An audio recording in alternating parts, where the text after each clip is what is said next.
घटना आहे कोल्हापूरची। कोल्हापूर जिल्ह्यातील आसनगाव येथे एका 22 वर्षीय विवाहित तरुणीचा प्रसूतीनंतर रुग्णालयात दुर्दैवी मृत्यू झाला। चंद्रभागा पाटील यांनी एका मुलीला जन्म दिला, परंतु अति रक्तस्रावामुळे उपचारादरम्यान त्यांची प्राणज्योत मालवली। या घटनेमुळे परिसरात हळहळ व्यक्त होत असून पाटील कुटुंबियांवर दुःखाचा डोंगर कोसळला आहे।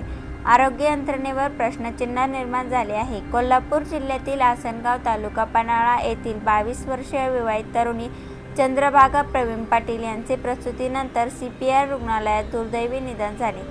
एका मुलीला जन्म दिल्यानंतर अति रक्तस्रावामुळे उपचारादरम्यान त्यांची प्राणज्योत मालवली। या घटनेने परिसरात हळहळ व्यक्त होत आहे। या बाबतीत अधिक माहिती अशी की चंद्रभागा पाटील यांचा विवाह प्रवीण पाटील यांच्याशी वर्षभरापूर्वी झाला होता। प्रवीण हे वडिलोपार्जित शेती सांभाळून खाजगी नोकरी करतात। त्यांची आर्थिक परिस्थिती चांगली आहे। साबळेवाडी तालुका करवीर येथील चंद्रभागा यांचा विवाह मोठ्या थाटामाटात झाला होता। काही दिवसापूर्वीच त्यांनी लग्नाचा पहिला वाढदिवस साजरा केला होता। शुक्रवारी चंद्रभागा यांना बाळंतपणासाठी कळे येथील प्राथमिक आरोग्य केंद्रात दाखल करण्यात आले। प्रसूती दरम्यान गुंतागुंत वाढल्याने शनिवारी त्यांना कोल्हापूरच्या CPR रुग्णालयात हलवण्यात आले।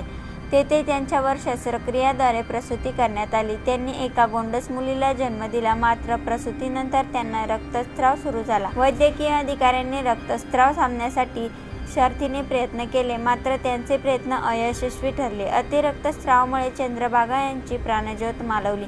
चंद्रभागा यांच्या नातेवाईकांनी सांगितले की वैद्यकीय अधिकाऱ्यांनी त्यांना वाचवण्यासाठी काटोकाट प्रयत्न केले, मात्र त्यांच्या प्रयत्नांना यश आले नाही।